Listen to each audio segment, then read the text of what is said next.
continuamos con el tema que hemos empezado. Y Luis, quiero señalarte algo.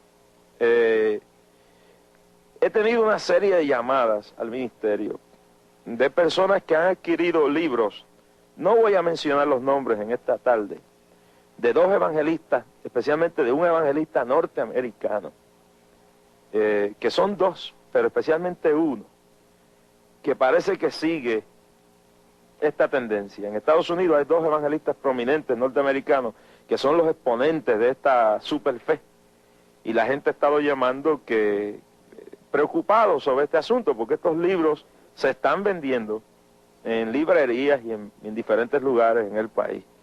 Además de eso, cuando llegué en el día de ayer a mi oficina, encontré un hombre, un buen cristiano, y él me dice: hermano, yo he estado como una voz en el desierto combatiendo en lo poquito un laico, combatiendo esto porque mi hermano se fue a esta doctrina hace 4 años.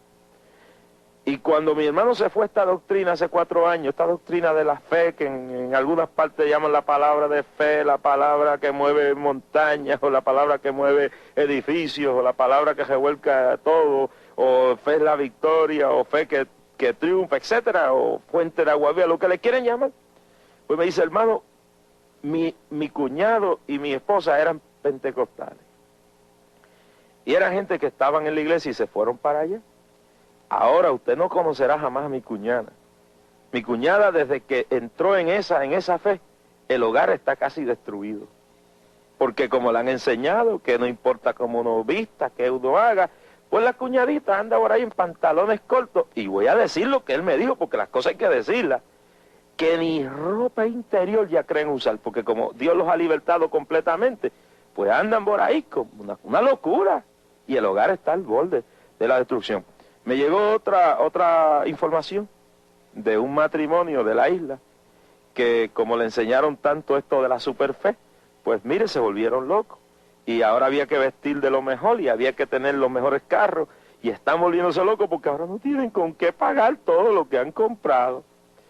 Y así nos ha estado llegando una cantidad de preguntas y cosas.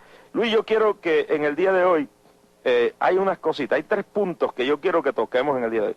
Número 1, en el libro del profeta de esta superfe, titulado 3 días y noches en el corazón de la tierra, hay una parte donde este individuo dice que Cristo tomó la naturaleza del diablo sobre de él.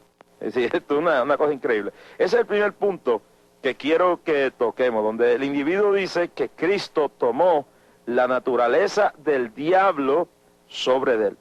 Y luego, el asunto de la fe verdadera y de esta superfe. Y tercero, que toquemos en el programa de hoy, el asunto de que es producto de todo esto, lo que ellos llaman la prosperidad. Y quiero aclarar que yo creo que ni Luis ni yo estamos en contra de lo que es la fe verdadera, ni lo que es la verdadera prosperidad de Dios. Así que quiero, Luis, que toquemos estos 3 puntos. El primero es que el escritor del libro 3 días y 3 noches en la tierra, en la profundidad de la tierra, hay una parte aquí donde él dice que Cristo tomó sobre de él la naturaleza de Satanás. En otras palabras, que él tomó sobre de él. Ya se hizo diablo. Bueno, eso es lo que está dando a entender. Quiero eso que nos es expliques. Lo que dice, no es lo que da a entender, es lo que dice. Que se hizo diablo. Pero el diablo no tiene redención, los ángeles. Mira, aquí está, Luis, perdóname que te interrumpa. Página 31 del libro 3 días y noches en el corazón de la tierra, por el profeta que dirige estas cosas. Ahora, dice, la página 31, tomó para sí la naturaleza del diablo en la cruz. Jesús se entregó a sí mismo en las manos de su adversario. Vamos a leerlo del principio. Aquí Jesús profetiza lo que pasaría en la cruz, hablando de Juan 3:14. Sabía el motivo por el cual había venido a la tierra. Jesús fue levantado como la serpiente. Es decir, hay que entender, hermanos, que toda mentira tiene unos matices de verdad. Claro. Hasta el diablo usó la Biblia. Entonces sigue el escritor del libro. Esto es sinónimo de Satanás. Tomó entonces para sí la naturaleza del diablo en la cruz. Jesús se entregó a sí mismo en las manos de Satanás. Luego, mira lo que dice aquí, Luis. Reconozco que a muchos oídos esto sonaría como blasfemia, pero esto es la Biblia. Esos son un tipo de herejía que no se desarrollan en un individuo paulatinamente. Ese es un tipo de herejía que por la presunción y la vanidad de querer ser alguien y trazar pautas novedosas que sean distintos a lo que la Sagrada Escritura dice, porque otro no lo descubrió o a otro no se lo reveló, pues se entran en esa clase de herejías, que son herejías de perdición, como le llama el apóstol, súbitamente, porque sencillamente la persona quiere ser alguien, y entonces entra en cosas que a veces ni ellos mismos saben lo que están diciendo, como el propio apóstol Pedro dice, y también Judas, que ellos hablan y no saben ni lo que están hablando, porque decir que Cristo tomó la naturaleza del diablo, pues es decir que Cristo se hizo diablo, y que Cristo fue diablo o es diablo. Entonces, ante esta situación que se sigue desarrollando y que está trayendo tanta confusión, creo que el pueblo de Dios tiene que alertarse como nunca antes para detectar todas estas cosas. Cristo no podía hacerse diablo porque el diablo es un ángel caído. Y en Hebreo, la epístola a los Hebreos nos dice que Dios no ha provisto redención para los ángeles. Si Cristo se hubiese hecho diablo, entonces eso quería decir que la redención también era para los ángeles que se rebelaron con el diablo y para el propio diablo. Así es que estas son cosas tan aberrantes y hasta estúpidas que es muy triste que haya tanto pueblo que se deja embelezar por estas fantasías y por estas especulaciones. Así es que el pueblo del Señor, si es que va a los que están en esta condición y en este engaño, si es que van a salir, tienen que dar un corte rápido. De otro modo, seguirán siendo envueltos en esto y su derrotero seguro es la perdición eterna, la apostasía y la perdición eterna. Luis, yo quiero señalar algo.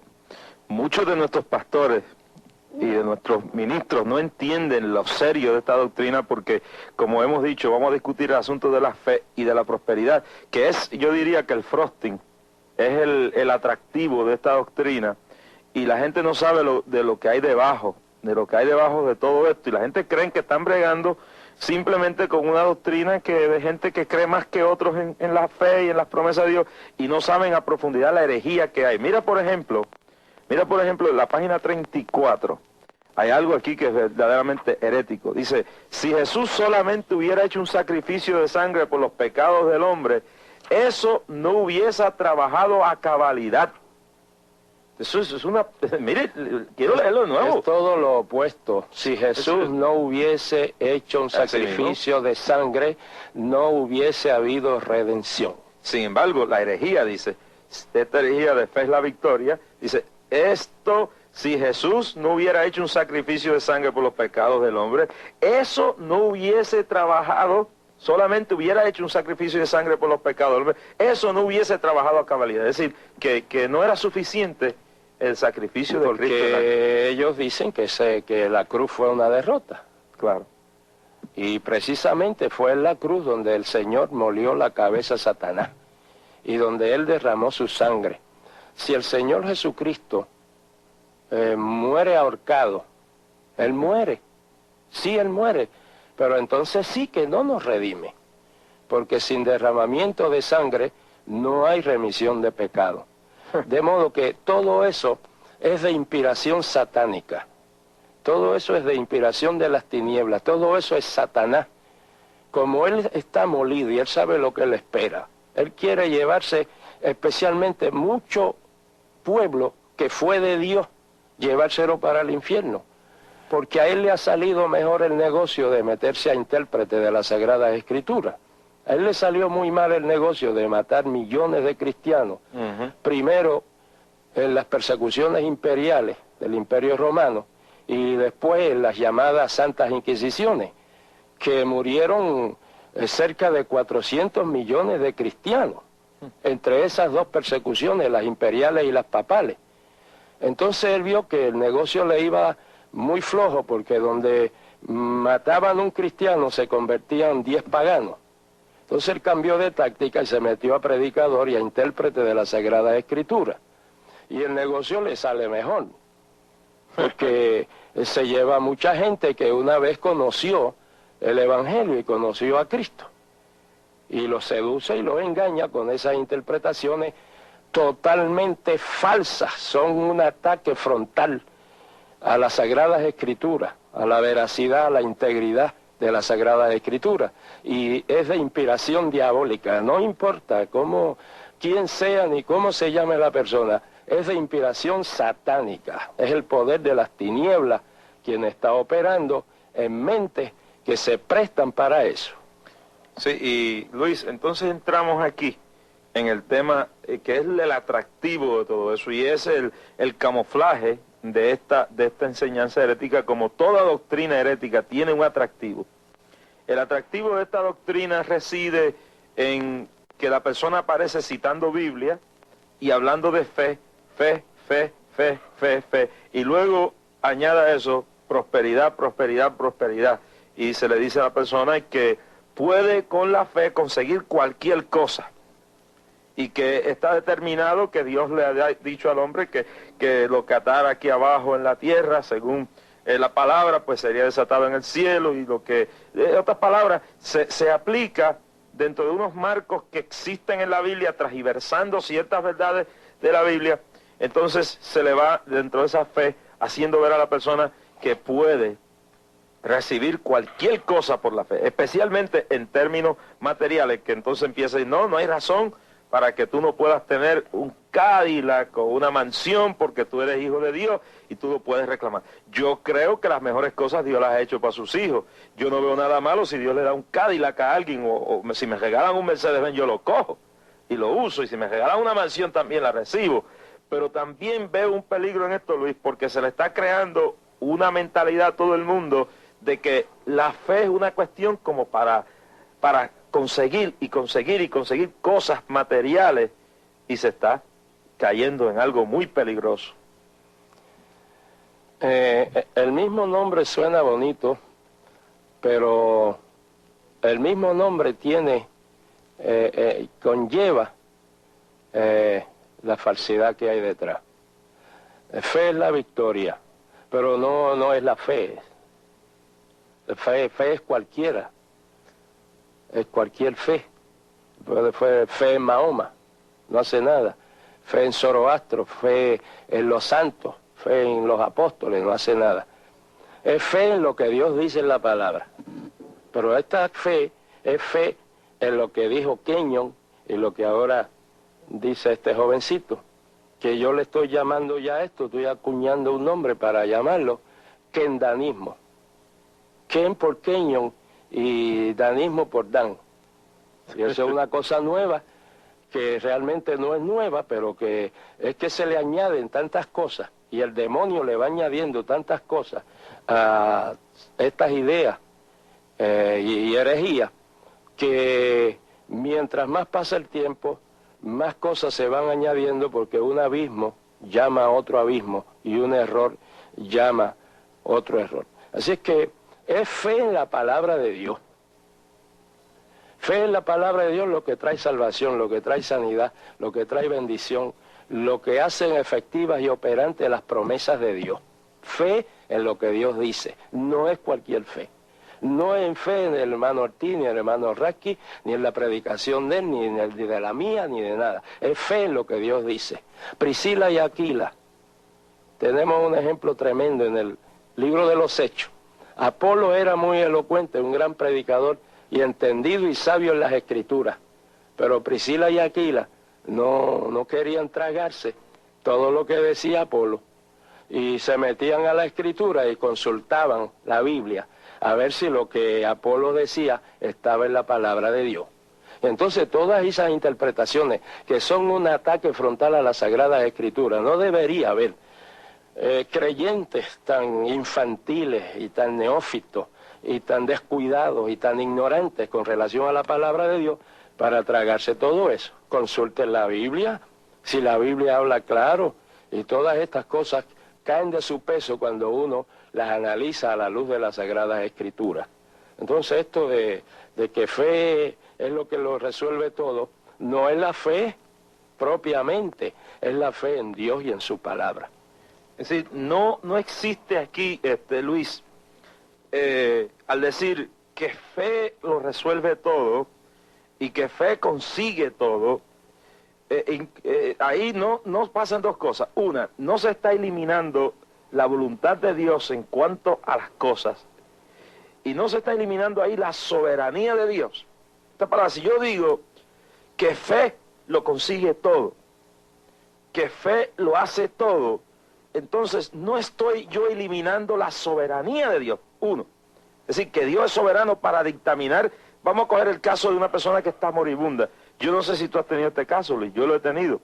Cuando yo empecé el ministerio, yo creía en esa fe tan grande, que todavía la tengo, de que Dios sana. Pero nunca había tenido el caso de orar por alguien y se muriera. Pero tuve esa experiencia, y después que tuve esa experiencia, que después que oré por alguien se murió, y yo había tenido esa fe que se iba a saber, entré a una casa donde había un moribundo, y antes de empezar a orar, Luis, Dios me dijo, tú vas a orar, pero ten cuidado como oras, porque este se va a morir, porque yo me lo voy a llevar.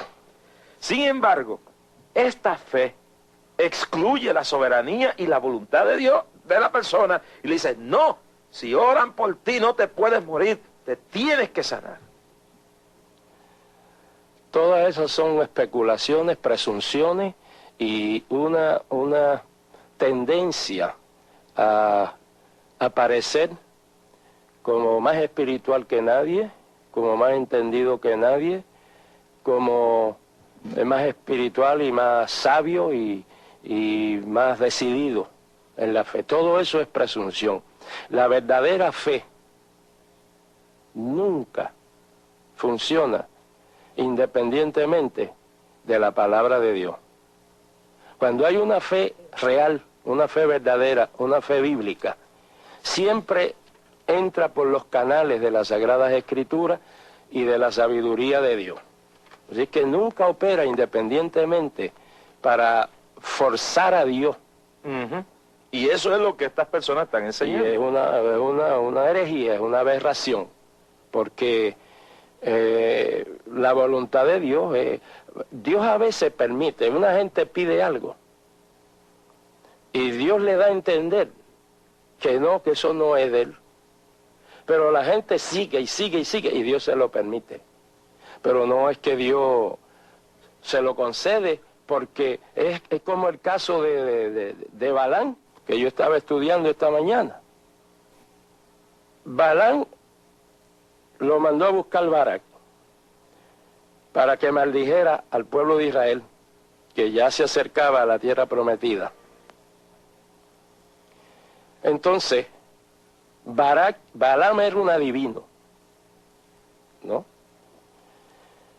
Y en Josué dice que mataron a Balaam el adivino. Balaam era adivino y hacía declaraciones. Entonces Barac lo mandó a buscar para que maldijera al pueblo. Él tenía cierto conocimiento de Dios, porque en toda esa área se regaron las noticias de que Jehová saqueó a Israel del cautiverio de Egipto, cruzando el Mar Rojo, alimentándolo en el desierto con maná y dándole agua de la roca, y eso se esparció como pólvora. Y cogió un prestigio prestado. Claro. Entonces, eso llegó a oídos de Balaam. Y entonces cuando él lo mandaron a buscar con mensajeros, ofreciéndole plata, ofreciéndole dones, ofreciéndole riqueza, pues él vino. Y como él sabía de Jehová, el que había sacado a Israel de Egipto, pues la palabra dice que él consultó a Jehová y Dios le dijo que no podía maldecirlo. Pero él veía la plata y lo que le ofrecían. Ya Dios le dijo que no. La plata. Sí, la plata. Dinero. Oh, claro. Ya Dios le dijo que no. Pero en vez de decirle, mire, era de noche ya, en vez de decirle, mire, váyanse de aquí, yo no quiero nada que ver con esto. Pero les digo, no, quédense aquí esta noche, duerman aquí en casa, que mañana yo voy a preguntarle a Dios a ver si... Porque él quería por dentro maldecir al pueblo para coger la plata. Entonces, Dios fue y le preguntó a Dios, Dios le dijo que no. Y fue y le dijo a Barak, Dios dice que no, que yo no puedo maldecir. Pero déjame preguntarle otra vez. Y fui y le preguntó otra vez. Ya Dios le ha dicho que no, pero él quiere maldecir al pueblo. Está por medio de la plata, la prosperidad, una prosperidad falsa, ¿no? Entonces Dios le dice, bueno, ¿quieres ir? Pues ve, pero tú no vas a hablar lo que tú quieras, porque Dios sabía lo que él quería hablar. Tú no vas a decir lo que tú quieras decir, tú vas a decir lo que yo ponga en tu boca. Entonces, allá fue Balaam, donde Barak le dijo, mira, yo voy, pero Jehová me ha dicho que no puedo decir lo que yo quiera, sino lo que él ponga en mi boca. Y fueron, y Dios, las maldiciones que él quería decir, pues Dios puso bendiciones para el pueblo. Y Barak se enfureció. Y Barak le dijo, pues vamos a esta otra colina, y vamos a esta otra. Hicieron unas 3 o 4 pruebas. Y lo que salía eran bendiciones. Entonces el pasaje termina diciendo, cuando ya no pudo más, no pudo maldecir el pueblo, dice la palabra que ellos se apartaron. Pero la Biblia no dice aquí lo que ellos hablaron antes de apartarse. Porque Balaam quería plata. Prosperidad. Entonces... Y no hay nada malo con una prosperidad honesta, pero no así. Pero no así. Pero decir a la gente que Dios lo prospera, que hipotequen las casas, que hagan esto. Que se compren el Mercedes, aunque no pueden pagarlo porque Dios se lo va a dar. Y lógicamente las entradas de lo que sea, del centro, de lo que sea, de la enseñanza, de la iglesia, lógicamente aumentan, ¿no? Claro. Entonces, pues, allí no termina el pasaje, pero no dice lo que ellos hablaron, lo que Balaam habló con él. Pero en otros lugares de la Biblia lo dice. Sigue adelante, Luis, que esto está interesante porque uno de los atractivos de esto es la fe, y la fe es super fe, que se está mezclando con la prosperidad. Y no es que estemos en contra de la fe, ni estemos en contra de la prosperidad, pero dentro del marco de la soberanía, de la voluntad y del entendimiento de Dios. Íbamos diciendo que los intentos de Balaam de pronunciar maldición al pueblo de Israel fracasaron, pero hubo una cosa que no fracasó, fue lo que Balaam le dijo a Barak, que no está aquí, pero que está en otros pasajes de la Biblia. Le digo, mira, yo no pude hacer, porque eso es lo que se recoge, yo no pude maldecir al pueblo, pero te voy a dar un consejo. Invita al pueblo que venga acá y que pequen, que forniquen. Como el culto pagano, una parte importante del culto pagano era la prostitución. eran prostitutas las que fomentaban el culto pagano. Y hoy en las congregaciones hay más mujeres que hombres, pero en ese culto pagano había más hombres que mujeres, porque había mucha prostituta allí. Y eso era parte de la adoración. Entonces Balaam le aconsejó a Balac que fomentara eso con el pueblo de Israel, que ellos iban a venir. Y eso hicieron. Israel empezó a fornicar allí en el culto pagano de Balac. Y en un día Dios mató 24,000. Eso le dio resultado a Balaam. Y de eso nos habla, que ya mencioné, que cuando Josué estaba conquistando, pues dice la palabra que mataron a Balaam el adivino. Y Pablo, escribiendo a los Corintios, dice que no seamos fornicarios como cuando Israel fornicó con las moabitas, que en un día Dios mató 24,000 personas. La fornicación era física, porque eran prostitutas las que habían allí. Entonces ese consejo le dio resultado a Balaam. Balaam en lo exterior, pues algunos le tienen hasta como profeta, en lo exterior, porque él pronunció unas bendiciones preciosas y dice que Dios lo usó para bendecir al pueblo. Él, por dentro él quería maldecirlo, pero Dios lo tomó a él de todos modos, como tomó la mula en la cual él iba para allá. Si él sabía que no podía ir a maldecir al pueblo, y estaba tan ofuscado con la plata, con la prosperidad, con la abundancia, que el ángel se le puso de frente y no lo vio. Y la mula lo vio. Y la mula le habló. Porque cuando Dios no encuentra ni siquiera un adúltero que predique, agarra una mula. Y predica, da el mensaje. De modo que Balaam estaba empecinado en eso por la plata. Y entonces todas estas cosas uno las analiza y uno encuentra que la motivación es humana, es carnal, es vanidosa. Todas estas enseñanzas tienen un fundamento de vanidad, de carnalidad. Y Balaam aconsejó a Balac para que el pueblo de Dios fornicara. Y entonces toda esta herejía lo que ponderan es la carne, la sensualidad, una prosperidad falsa, que puedes vivir como tú quieras, que puedes hacer como tú quieras, que puedes vestir como tú quieras, que puedes ir donde tú quieras. Entonces no hay disciplina. No hay nada. Y hay una motivación detrás de esa falta de disciplina.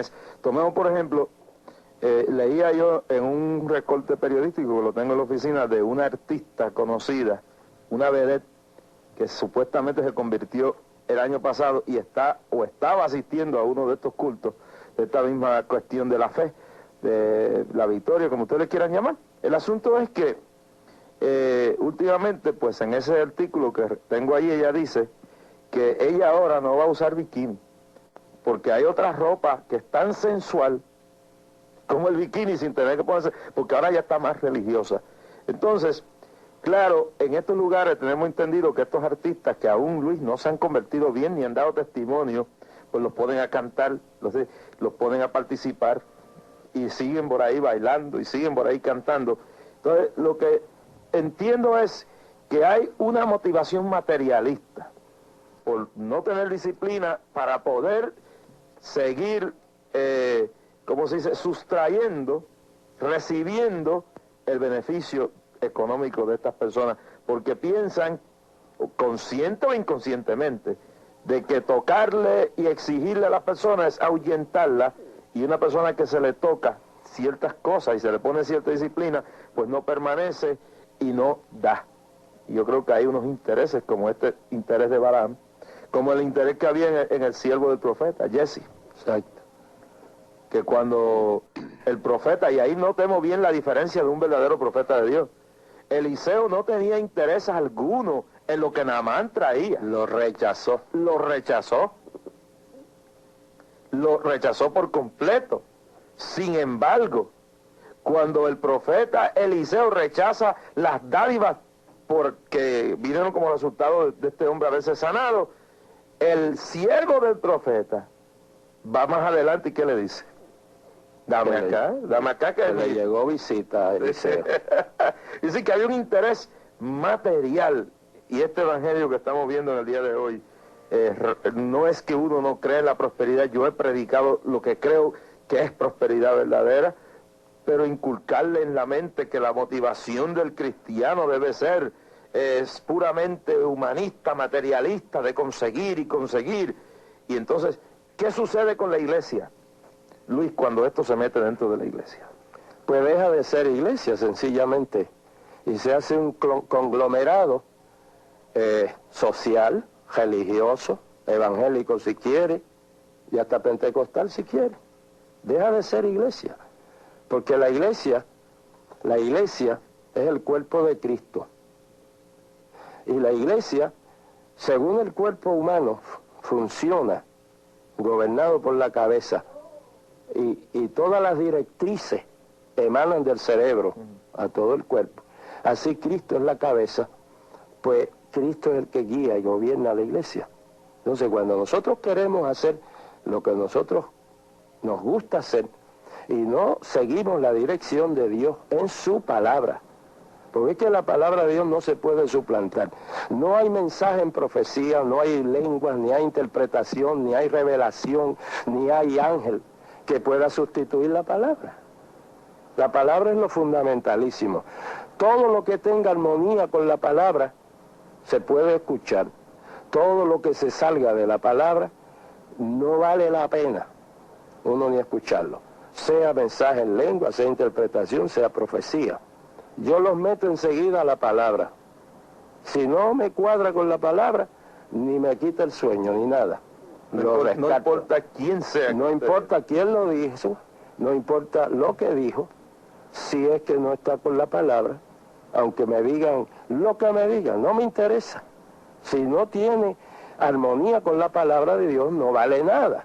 Entonces, todas estas cosas que se salen de la palabra de Dios, aunque se disfrazan de estar dentro de la palabra. Pues, pero es que la herejía y el error siempre viene azucarado, y el veneno lo tiene adentro.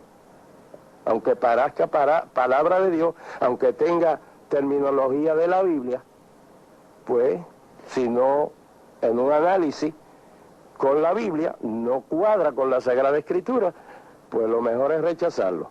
Y todos aquellos que están envueltos en todas estas cosas, lo mejor que pueden hacer es escapar por sus vidas, porque las consecuencias eternas son fatales. Y yo quisiera leer aquí algo en la Sagrada Escritura con relación a todas estas cosas que el Espíritu Santo reveló desde qué tiempo, de todas estas cosas que habrían de surgir. En 2 de Pedro, capítulo 2, del verso 9 en adelante: sabe el Señor librar de tentación a los piadosos y reservar a los injustos para ser castigados en el día del juicio. Y Dios sigue castigando. Sí, porque una de las teorías de esta gente es que Dios no castiga, que Dios no hace juicio. Que esperen a ver lo que les va a tocar. Y mayormente aquellos que siguiendo la carne, así que Dios castiga. Mayormente aquellos que siguiendo la carne andan en concupiscencia e inmundicia y desprecian el señorío, la soberanía de Dios. Atrevidos y contumaces, no temen decir mal de las potestades superiores, mientras que los ángeles, que son mayores en fuerza y en potencia, no pronuncian juicio de maldición contra ellas delante del Señor. Pero estos, hablando mal de cosas que no entienden, como animales irracionales nacidos para presa y destrucción, perecerán en su propia perdición, recibiendo el galardón de su injusticia, ya que tienen por delicia el gozar de deleites cada día. Estos son inmundicias y manchas, quienes aún mientras comen con vosotros, se recrean en sus errores. Tienen los ojos llenos de adulterio, no se sacian de pecar, seducen a las almas inconstantes, tienen el corazón habituado a la codicia y son hijos de maldición. Han dejado el camino recto y se han extraviado siguiendo el camino de Balaam, ¿ve? Hijo de Beor, el cual amó el premio de la maldad. Y todo el que ama lo material y su vida se motiva y se gobierna por las cosas materiales, definitivamente no ama a Dios ni ama la palabra de Dios. Y fue reprendido por su iniquidad, pues una muda bestia de carga, hablando con voz de hombre, refrenó su locura. Y sigue este pasaje que son fuentes sin agua.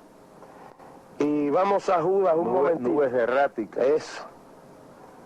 Y notemos bien, hermano, que una multitud, Luis, de la gente que se mueve a esto, son gente que en la iglesia no se someten a ninguna clase de ordenanza, de disciplina, y que viven una vida que quieren de libertinaje, materialista, carnal. Ellos buscan su ambiente. Por eso llegan a lugares así, porque no aceptan disciplina. Ellos quieren pastorearse ellos mismos. Y como en esos lugares no se pastorea, ¿no? Ahí el que llegó como llegó y se quedó como llegó. Y te habla en lengua como llegó. Y profetiza como llegó. Y recibe el bautismo en el Espíritu Santo, lo obligan a hablar en lengua y como llegó se quedó. No hay disciplina, no hay enseñanza, no hay doctrina. Cada quien es su propio pastor, como en el tiempo de los jueces, que cada quien hacía lo que mejor le parecía, porque no había rey en Israel. Y claro, para el indisciplinado, para la persona libertina, para el materialista, este es un buen ambiente. Y nosotros estamos hablando esto para algunos que ahí están ahí dentro, pero que están engañados. Ignorantemente. Porque hay quienes les gusta eso y no hay quien lo saque de ahí. Y no hay quien lo saque. Y no lo saca, ni el Señor lo saca. Porque si no quiere salir, el Señor no lo saca. Pero que hay gente engañada. Ignorante, que desconoce la Escritura, que no ha recibido enseñanza. Bien intencionado, que como dijimos ayer, por la falta de educación cristiana que hay en la iglesia, hay iglesias donde pasan los años y no hay un día de enseñanza. La escuela dominical la llevan como en el expreso a todo lo que da.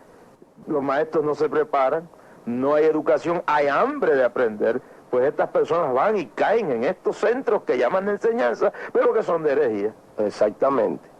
O sea, hay iglesias que pasan 10 años y no dan un estudio sobre los dones del Espíritu Santo. Entonces viene cualquiera por ahí, le habla en lengua y ya los seduce, los engaña, ¿no? Y Judas, hablando de esto mismo, dice: amados, por la gran solicitud que tenía de escribiros acerca de nuestra común salvación, me ha sido necesario escribirles exhortándolos que contendáis ardientemente por la fe. Así que aquí nosotros estamos contendiendo ardientemente por la fe. Estamos defendiendo los principios bíblicos que una vez fueron dados a los santos. Porque algunos hombres han entrado encubiertamente, los que desde antes habían sido destinados para esta condenación, hombres impíos, que convierten en libertinaje la gracia de Dios, que es lo que hay en estos sitios, y niegan a Dios, el único soberano, y a nuestro Señor Jesucristo. Mas quiero recordaros, ya que una vez lo habéis sabido, que el Señor, habiendo salvado al pueblo, sacándolo de Egipto, después destruyó a los que no creyeron, y a los ángeles que no guardaron su dignidad, sino que abandonaron su propia morada, los ha guardado bajo oscuridad en prisiones eternas para el juicio del gran día, como Sodoma y Gomorra, las ciudades vecinas, las cuales, de la misma manera que aquellos, habiendo fornicado e ido en pos de vicios contra naturaleza, fueron puestos, por ejemplo, sufriendo el castigo del fuego eterno. Y sigue hablando y luego dice, pero estos blasfeman de cuantas cosas no conocen, y en las que por naturaleza conocen se corrompen como animales irracionales. Hay de ellos porque han seguido el camino de Caín, se lanzaron por lucro en el error de Balaam y perecieron en la contradicción de Coré. Estos son manchas en vuestros agapes, que comiendo impúdicamente con vosotros, se apacientan a sí mismos, nubes sin agua, llevados de acá para allá por los vientos, árboles otoñales sin fruto, 2 veces muertos y desarraigados, fieras ondas del mar que espuman su propia vergüenza, estrellas errantes, para los cuales está reservada eternamente la oscuridad de las tinieblas. De manera que aquellos hermanos que están en esta confusión y en esta herejía, es bueno que a tiempo escapen por su vida, porque lo que les espera es algo fatalmente y eternamente triste. No se puede violar la palabra de Dios. El Señor dice, la Escritura no puede ser quebrantada. Y Dios es celoso de su palabra. Y Dios vigila su palabra para ponerla por obra. Y Dios honra su palabra. Y Dios no deja que su palabra torne atrás vacía. El cielo, la tierra pasará, pero su palabra no pasará. De manera es que Dios cela tanto su palabra que preferiría que todo el universo se tornara en un caos antes de él dejar de cumplir una sola de sus palabras. Y nadie tiene el derecho ni de añadirle, ni de quitarle, ni de interpretarla a su antojo. La Biblia es su mejor intérprete. Y el que le quita, le serán añadidas las plagas. O el que le añade, le serán añadidas las plagas contenidas. Y el que le quita, será quitado su nombre del libro de la vida. Así que esto es un asunto más serio de lo que nosotros pensamos. En el aspecto de este asunto de la fe se mete la idea de que el cristiano no es que no debe enfermarse, sino que no puede enfermarse. Se le crea una mentalidad a la gente. Tomemos por ejemplo, Luis, como se le dice a la gente en un espíritu sugestivo, di que no tienes nada, ya Dios te sanó, ya Dios te sanó, ya está hecho, ya está hecho. Y entonces la persona ya no es fe, ya es sugestión. Es sugestión y es lo que llaman pensando de un modo positivo, pero de un modo positivo dependiendo de su mente. No del poder de Dios. No del poder de Dios ni de la palabra de Dios. Eso es en inglés lo que se llama positive thinking de Schuller y antes de Peale y de otros más que anulan así la palabra, porque se va a la psicología. Correcto. Todo lo que hay que hacer es, Dios lo dice, yo lo creo, se produce el milagro en mí. Y si no se produce, no ha habido una verdadera fe. No.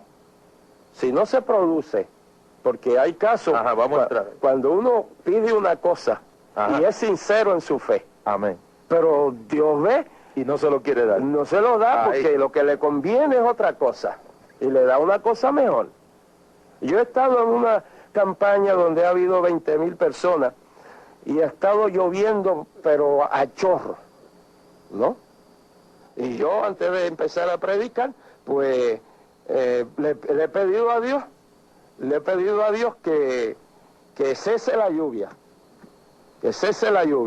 pero la lluvia no ha cesado, la lluvia ha seguido lloviendo. Y yo sabe que yo he tenido esa experiencia. Yo cuando empecé en el ministerio, porque uno empieza a pensar a ser tan grande, pues una noche estaba cayendo rayos y centellas, y clamé a Dios y reprendí los vientos, y todo se paró, dejó de llover. Volví y lo hice en otra ocasión, pero la lluvia seguía cayendo, y los rayos cayendo, y el Señor me dijo un día, deja eso a mi voluntad. Y ahora cuando yo estoy en una campaña y llueve, yo dije, bueno, Señor, si es tu voluntad que deje de llover, pero si es tu voluntad que siga lloviendo. Tuvimos el ejemplo grande en Bayamón, que llovía, y ahí se manifestó la gloria de Dios en medio de esa lluvia. Igual pasó en esa ocasión a que me refiero. Dios quería glorificarse más a través de la lluvia que haciendo que la lluvia cesara. Porque esa noche los milagros más grandes y más numerosos fueron los que Dios sanó de sus vías respiratorias. Tuberculosos, asmáticos, problemas de sinusitis, problemas de los bronquios. Todas las vías respiratorias, Dios las sanó. Y estuvieron testificando empapaditos y decían, a mí no me podía dar ni el viento de agua, y ahora estaban empapados allí, testificando el milagro que Dios había hecho con ellos. Es decir, que el hecho de que una persona ore, y ore, y no, vamos a suponer, y no se sana y se muera, no quiere decir que no tenía fe. No, pero si Moisés tenía fe para pedirle a Dios que lo dejara cruzar al otro lado, y Dios no lo dejó. No lo dejó. ¿Y qué diríamos? ¿Y Eliseo? ¿Dónde está Eliseo? Que dice la Biblia que murió de una enfermedad. De la que había de morir. De la que había de morir. Sin embargo, era tanta la fe y el poder de Dios que había en el hombre, que tiraron un muerto sobre los huesos de él, y se levantó el muerto, pero él se quedó muerto. Exacto. Entonces, meterle a la gente de que si no se sanan es porque no tienen fe o porque están en pecado. Porque están en pecado.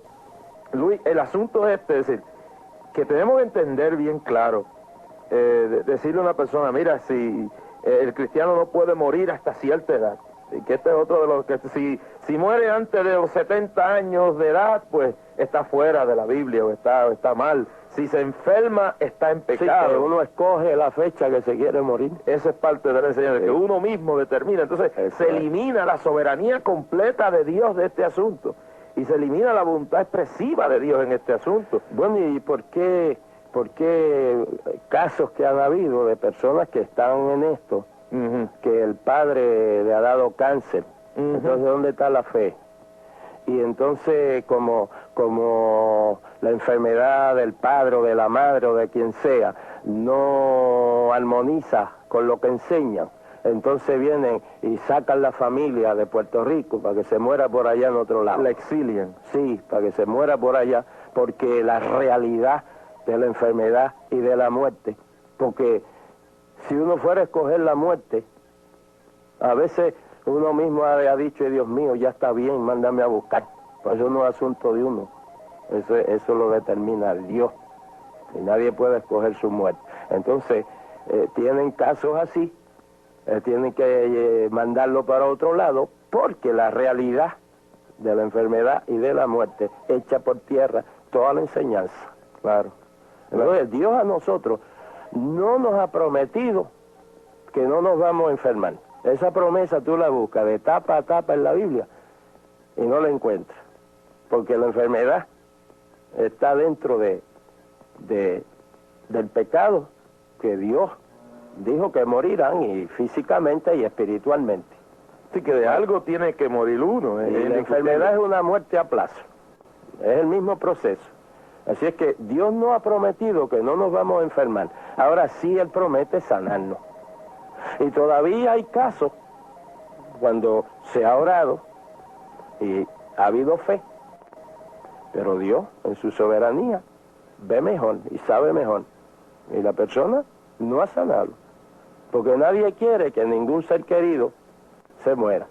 Que si Dios fuera a oír eso, pues sus planes se distorsionan. Pues entonces Pablo no hubiera muerto, porque Timoteo no hubiera orado por Pablo. Claro. Así es que son cosas que suenan bonitas, pero que son un error para atraer la gente, interesar la gente. Y Luis, y aunque digamos, podemos entender que hay causas, la falta de fe en algunas ocasiones sí es una realidad en cuanto a no sanarse, positivo, pero no es la única. No, ni es la única. No es una regla. No es una regla. Una regla, no. Porque hay quien tiene fe, y con toda la fe que tiene unas circunstancias, digamos, de pecado, bajo el cual Dios o unos propósitos para sanarse, que Dios no lo va a sanar. Y que hay otros elementos que impiden que una persona se sane. Y que a veces Dios sabe mejor. Y una persona llega a un punto, ¿no? Que de ahí en adelante, Dios que todo lo sabe, Dios sabe que si pasa de aquí, tiene unos peligros y un futuro que vas a caer. Y vas a fracasar y te vas a perder. Entonces el Señor le hace un favor a uno, aunque a mí no me guste, aunque al otro no le guste, le hace un favor a uno, mandarlo a buscar. Luis, yo me recuerdo a Matilde Román. Matilde era una de las predicadoras más grandes, era tu hermana. Y una vez oí a Matilde predicar y di una anécdota que jamás se me ha borrado de la mente. Ella habló de un caso en el pueblo de Cataño, de un hombre, era un padre de familia, tenía unos cuantos hijos, y Matilde nos dio esa anécdota. Yo creo que fue en el instituto. ¿Dónde fue? Yo no me recuerdo. Así que nunca se me ha olvidado que Matilde nos dio esa anécdota. Y dice que el hombre murió y falleció, como por la mañana. Y la esposa, que tenía 5 hijos en él, empezó a gritar y a gritar y a gritar y a gritar y a gritar: Dios mío, ¿por qué te lo llevaste? ¿Por qué te lo llevaste? ¿Por qué te lo llevaste? Tú tienes poder, ¿por qué lo hiciste? ¿Y por qué se murió? Y pasaron horas. Y aquella mujer siguió molestando a Dios y orando y insistiendo por qué Dios se lo había llevado. El hombre llevaba ya como 5 horas de muerto, el cadáver ya estaba en la caja. Entonces, yo me recuerdo cuando Matilde, y eso era para aquellos días cuando no preparaban los cadáveres, sino que simplemente los ponían ya en la caja y medio mundo. Y Matilde dice que de tanto insistir esa mujer, ¿por qué me hace falta? Porque ¿quién va a mantener mis hijos? Dios los resucitó. Y entonces, cuando él se levantó, él dijo: mujer necia, ¿por qué no me dejaste donde yo estaba? Yo estaba feliz, estaba contento. Y luego ella le dijo: yo te necesitaba, ¿y quién iba a cuidar de los hijos? Y entonces, la historia, para hacerla corta, dice Matilde que los próximos meses el hombre se apartó del evangelio, se volvió un adúltero, un borrachón, el hogar se arruinó, le pegaba a la mujer, y ella decía: Dios mío, ¿por qué no lo dejaste muerto? Así es, yo conocí ese caso. Así es que nadie puede intervenir en la soberanía de Dios, ni tratar de violar y de influir a Dios en su parecer personal y particular. Cuando Dios hace las cosas, Él las hace bien. Todo lo que Él hace está bien hecho. Entonces, ilusionar a la gente con una enseñanza de que tú no te tienes que enfermarte. Enfermarme, yo no puedo enfermarme, yo no me voy a enfermar, porque es que Dios no ha prometido que no nos vamos a enfermar. Él ha prometido sanarnos de nuestras enfermedades. Luis, una de las tendencias de esta doctrina es que todo el mundo va a ser rico. A mí que reviente el diablo por donde quiera reventar, pero voy a decir esto, y lo he dicho ya y lo vuelvo y lo repito. El tío de mi esposa, Manuel Soto, un hombre de Dios, un hombre verdaderamente de Dios, miembro de este ministerio de clamor, bueno, fue a parar a una de las congregaciones que tienen esta doctrina, y entonces, según tenemos entendido, pasaron 2 cosas. Manuel estaba enfermo, tenía una enfermedad grave, pero como le habían enseñado esta doctrina: no tengo nada, pues mira, no tenía nada. Sin embargo, yo creo que si a tiempo hubiera atendido esta enfermedad, quizás estuviera con nosotros, pero como no tengo nada, bueno, se fue agravando. Y también le prometieron que iba a ser uno de 15 millonarios que iban a surgir de esa iglesia. Ese es el cielo de ellos. Bueno, él es millonario ahora porque se murió, ¿sábelo? Y se murió y se fue con el Señor y ahora está más rico que todos nosotros. Sí, claro. Pero en lo que se referían ellos no era eso. No era dólares. Era dólares. Y Manuel le prometieron ser millonario, rico. Y Manuel se murió y se fue con el Señor. Y yo realmente le doy gracias a Dios porque Manuel está mejor ahora con el Señor que en todo este revolú, esta herejía. Y sinceramente, yo quiero que tú me expliques esta idea de meterle, digamos, a la gente en la mente que todo el mundo va a ser rico, que va a tener un carro costoso, una mansión, que luego convierte en la iglesia completa en ese afán materialista. Tú vas a una de estas iglesias y tú los ves vendiendo Herbalife, los ves vendiendo cadenas, porque venden hasta el diablo. Yo creo que si lo encuentran y lo pueden poner barato a vender, lo venden. y la iglesia y todo el grupo se convierte en un montón de vendedores, y la iglesia ya, Luis, no se parece en una iglesia, ya parece un centro de mercadeo. Y entonces luego la iglesia empieza a entrar en una serie de espectáculos dramáticos que usan hasta, traen cantantes famosos y usan hasta humo y cuanta basura hay para conseguir dinero, porque todo el mundo está en esta cosa que se tiene que hacer rico. Y yo pregunto, yo sé que Dios prospera a ciertas personas, yo no dudo, Luis, que hay gente que Dios los hace millonarios, eso lo creo, pero será dentro del propósito de Dios, será posible que todo el mundo va a ser millonario y que todo el mundo va a tener un Mercedes-Benz y que todo cristiano aquí abajo va a tener una mansión aquí abajo y que todo el mundo aquí va a tener una cuenta millonaria y que va a ser rico. Mientras yo creo que el Dios de la gloria quiere prosperar en su medida a cada creyente, pero esto ya no es cuestión de prosperidad, esto es una super prosperidad. ¿Qué dice de esto, Luis? Todo el que quiere enriquecerse así, rápidamente, cae en el lazo del diablo. El amor al dinero es la raíz de todos los males. Entonces caen en el lazo del diablo y perecen, fracasan. Satanás quiso seducir a Cristo precisamente con la riqueza y le mostró los reinos del mundo y todo lo que en ellos hay. Le dijo, todo esto te daré si postrado me adorares. Así que ahí Cristo podía hacerse multimillonario con solo doblar la cabeza y la rodilla. Ya, está rico el Señor. ¿Entiendes? Luis, déjame decirte algo. Perdona que te interrumpa. Esta gente usa ejemplos falsificados de la Biblia. Como digamos, yo escuché de uno decir, Pedro era dueño de una flota de barcos. que era un magnate de barcos. Es que tienen una mentalidad de plata, lo que tienen es el signo de dólar en la mente y en el corazón. Ese es su cielo, para eso es que ellos... Y entonces cogen el evangelio de trampolín, ¿entiendes? Para ellos enriquecerse, porque hay muchísimos libros de cómo hacerte rico, de autores evangélicos, cómo ser rico. ¿No? Y le dan las fórmulas ahí al lector y el lector lee todas las fórmulas pero se queda pobre. El que se hace rico es el que escribió el libro, que vende el libro. Sí, porque eso todo el mundo quiere ser rico, entonces te vende 1 millón de libros a 5 pesos cada uno y el lector, pues ya tiene 5 millones. el lector se queda pobre. Y también, te note bien que muchos de estos, yo no señalo a nadie en específico, pero alguna de esta gente que están hablando de todos estos métodos, pues mire, vienen y te producen un producto y te dicen, mira, yo te voy a hacer rico con este producto, pero lo que no le dicen a la gente es que 1% de lo que tú estás vendiendo va al bolsillo de ellos. Sí, claro. Yo conocí al hermano Robert Letorno. Ese hermano,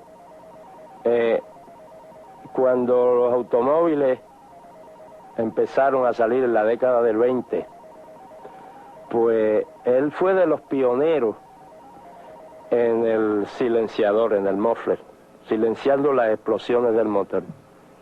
Entonces él le prestaron un patio para que trabajara, y ahí él se metía debajo del automóvil y arreglaba un poco para que no sonara tanto, ¿no? Pero que antes de empezar él le prometió a Dios pagar su diezmo fielmente, ¿no? Pues ahí Dios promete prosperar, pagando los diezmos. Y hay muchos que no pagan, no pagan nada. No, sí, lo que van es a buscar diezmo. Entonces Dios lo empezó a bendecir y lo empezó a prosperar. Entonces el patio se le llenó de trabajo y ya no podía atenderlo ahí, buscó otro patio. Entonces ya pudo comprar un patio él y siguió trabajando y Dios prosperándolo. Y según Dios lo prosperó, entonces le dijo al Señor, Señor, yo en vez del diezmo te voy a dar el 20%. Y siguió dando el 20% y Dios lo siguió prosperando. Y ya el trabajo no le cabía, tuvo que comprar otro lote más grande, fabricar una nave grande, y Dios lo siguió prosperando y subió al 30%. Y siguió el negocio. Subió al 40%. Cuando subió al 40%, dándole a Dios, de lo que Dios le daba, claro. Pues entonces Dios le dio inventiva. Y el hermano Roberto Letorno fue el inventor de ese equipo pesado, Letorno, de mover montañas y abrir caminos y todo eso. Él fue el inventor. Entonces él empezó a montar factorías en Estados Unidos, de costa a costa. Y él siguió prosperando y siguió aumentando. Y daba el 50, y daba el 60. Compró miles y miles de acres de terreno en África y en el Perú. Y fabricó casas, escuelas, hospitales, mandó misioneros, mandó maestros. Tremendo, medicinas, médicos. Entonces yo lo conocí, yo tuve la oportunidad de conocerle y estrechar su mano. Cuando él daba de sus ingresos el 90% para Dios, y él se quedaba con el diezmo. El diezmo que se quedaba era bastante grande. Bueno, pero ¿cómo empezó? Pero ahí lo que digo, que según Dios lo fue prosperando, claro, él fue aumentando. Claro, claro. Y él se hizo multimillonario, ¿no? Pero ¿cómo fue? Trabajando. No es con una ilusión de que voy a ser rico y embrollándote y no paga. Y dis la palabra. Y apareció el mazo de billetes. Ahí mismo. Así que Dios lo prosperó. Pero trabajando. Y pagando diezmo. Y dando 10, más del 30 y el 90%. Y que según fue la bendición viniendo, él daba. Así que claro que no, pero algunos de estos no, pero otros no están arruinados. Muchos de estos no tienen trabajo y no tienen nada. Y mojan los altares de lágrimas. Dios mío, si tú me das un trabajito, yo voy a pagar los diezmos. Y Dios le da el trabajo. Y no dan nada. Y no dan nada. Entonces dice, ay, pero esto es mucho, ¿no?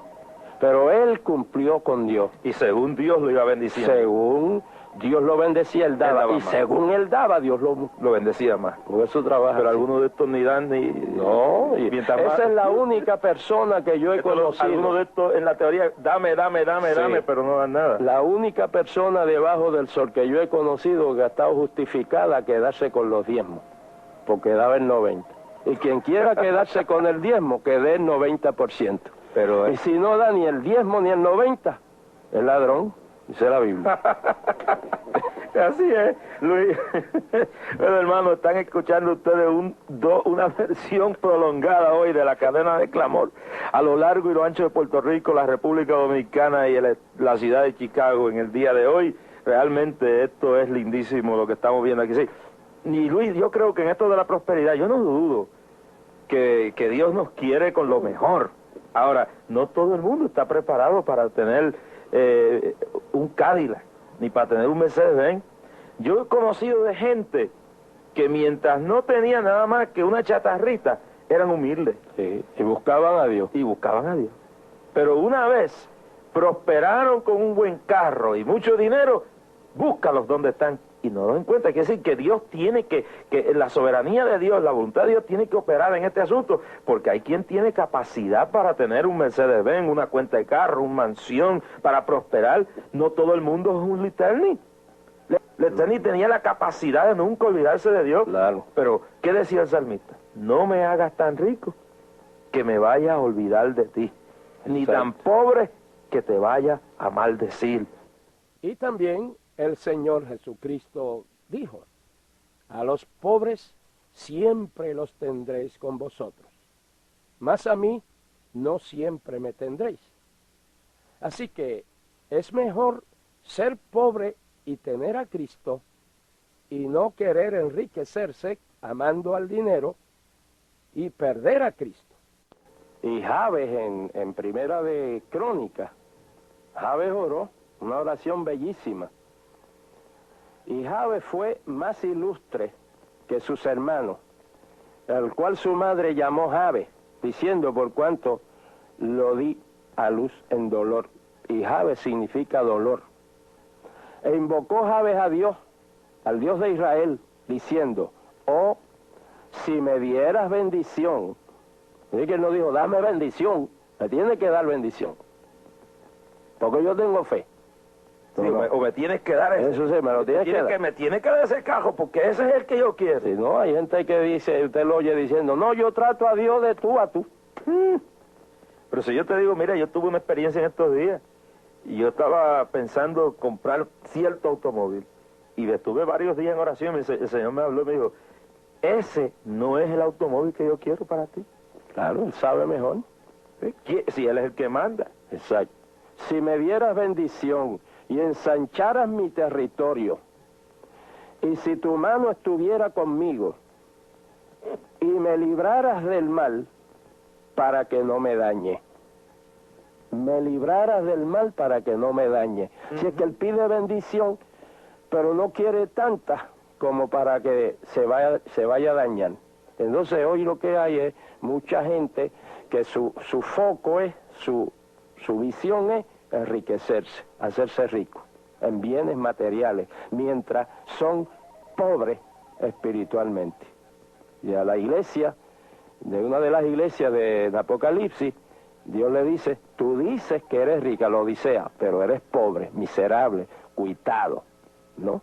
Así es que, y a la iglesia de Esmirna le dice, tú eres pobre, pero eres rica, ¿no? Así es que la riqueza que vale no es la material, sino la espiritual y la eterna. No, ¿y dónde dejaríamos nosotros si todo el mundo va a ser rico? Y quiero decirte, yo creo firmemente en que hay gente como Lee Training que con una combinación de trabajo, pero no con como dice el jíbaro de la montaña, ese guame, ese guiso, de sentarse y decir la palabra y poner un chorro de gente por allá a hacerse a costillas de otro millonario, pues eso es fácil. Pero sí creo que hay gente que por el sudor de su frente, con la gracia de Dios y por cumplir con Dios, Dios lo va a enriquecer, Dios lo va a prosperar. Y no hay nada malo que una persona dentro del centro de la voluntad de Dios, Dios le dé todo lo mejor, le dé propiedades, casa, buen carro, todo eso es bueno.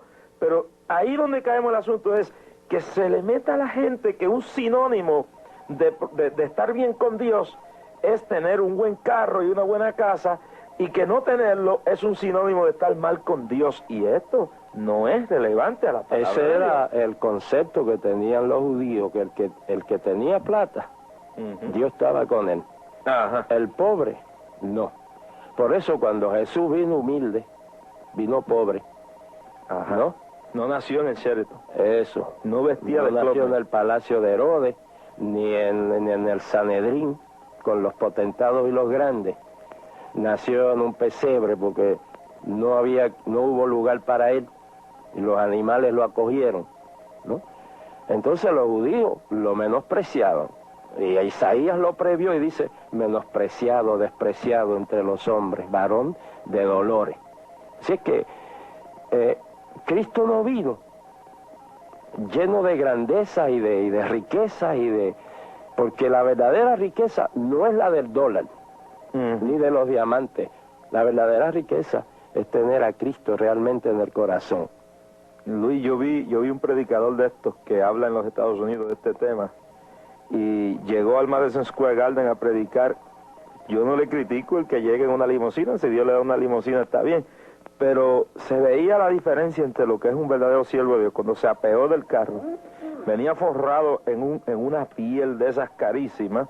Cuando extendió las manos así, en cada uno de los dedos, te estoy hablando de 10 dedos, yo creo que si hubiera tenido 15 dedos, también en cada uno de ellos una sortija de diamantes. 10 sortijas. Si hubiera tenido una, pues yo no se la critico, pero porque eso no es nada. Pero la autenticidad, la vanagloria, la avaricia, 10 dedos y 10 sortijas de diamantes. Y entonces, cuando el tipo predica, dice, porque yo lo he oído en Estados Unidos decir, que si usted tiene dinero y usted no lo quiere, que él lo recoge, porque no le importa que todo el dinero se lo den a él, porque él ama el dinero. Yo amo el dinero, yo quiero dinero, más dinero, decía este predicador, porque Dios quiere que yo tenga todo el dinero que yo pueda tener. Entonces, decía que si el mismo diablo él tenía que recibirle el dinero, se lo recibía, porque Dios quería que él tuviera el dinero. Así que hay una cosa, que no hay principio. Sí, el que le daba el dinero era el diablo, aunque él predicara el evangelio, su tipo de evangelio, pero quien le daba el dinero era Satanás, y él tiene que vestir así, y tener todos esos diamantes en cada dedo, y cualquier día sale con 3 manos, en vez de 2. Se pone una plástica para ponerle 5 más. porque ese es el evangelio de él, esa es la predicación de él. Entonces él tiene que dar el ejemplo de prosperidad. Ahí es que está, sí. Entonces él tiene que presentarse así para que los incautos, los bobos, le den el dinero a él, para él seguir enriqueciéndose. Porque si va a decir que él cree en la prosperidad y está hecho un guiñapo, no, él tiene que hacerlo así, para dar la impresión de que la gente, pues, lo crea. Ahora, Jesús, ¿cómo vino Jesús? Él dijo, aprended de mí, que soy manso y humilde de corazón, y hallaréis descanso para vuestras almas, ¿no? Así es que ese es otro evangelio. Pablo habla a los Gálatas de otro evangelio, de un evangelio diferente, y hace como 3 meses yo me puse a hacer una listita de la clase de evangelio que hay hoy, y conté así ligero, sin detenerme mucho, 40 clases de evangelio que hoy se está predicando. Así que esto de ahora, pues ya lo había previsto Pedro, Judas y todos los apóstoles. Luis, nos quedan exactamente 4 minutos y de esos 4 nos queda 1 para orar. Hay unas preguntitas aquí que nos han hecho los radio oyentes en la cadena de clamor. Yo creo que esto ya lo analizamos en 2 de Reyes 13:14, la muerte de Eliseo. Y explique, que lo explicamos ayer, la razón por la cual Cristo fue al infierno. Esto lo explicamos con lujo de detalles en el día de ayer, yo creo que no hay por qué entrar en esto. Si usted quiere escuchar el por qué, y cuando Luis dice de los espíritus de los justos, está hablando de las almas de los justos que fueron trasladadas allá por el Señor, no fue allí a contender con el diablo ni cosa que se parezca, sino que ya el diablo estaba derrotado. Y rápidamente, porque allá llamaron preguntando que y el alma, que dónde está el alma, si el espíritu, Dios lo sacó de allí. Cuando uno dice espíritu, se incluye el alma, y cuando dice alma, está incluido el espíritu, porque son inseparables. Dios pone el espíritu, lo puso en Adán, en el muñeco de barro, y vino a ser alma. La presencia del espíritu en un cuerpo, automáticamente se forma el alma. Con el cuerpo nosotros tenemos contacto con el mundo físico, con el alma tenemos comunión con nuestros seres semejantes, y con el espíritu tenemos comunión con Dios. Así que cuando decimos que Dios, el Señor, llevó el espíritu, pues incluso está el alma. Amén. Bueno, agradecemos a Luis, que por 2 días consecutivos, Luis M. Ortiz es un hombre bien ocupado, dirige un concilio que tiene iglesias en una multitud de países, una obra misionera lindísima. Bueno, mis amados hermanos, hemos llegado al final. Agradecemos a Luis por esta comparecencia en la cadena de clamor. Nos ha honrado con su presencia aquí. Agradecemos a las emisoras que se han mantenido junto con Radio Redentor encadenados hasta esta hora. Dios les bendiga. Muchísimas gracias a todos ustedes y al compañero Rasky.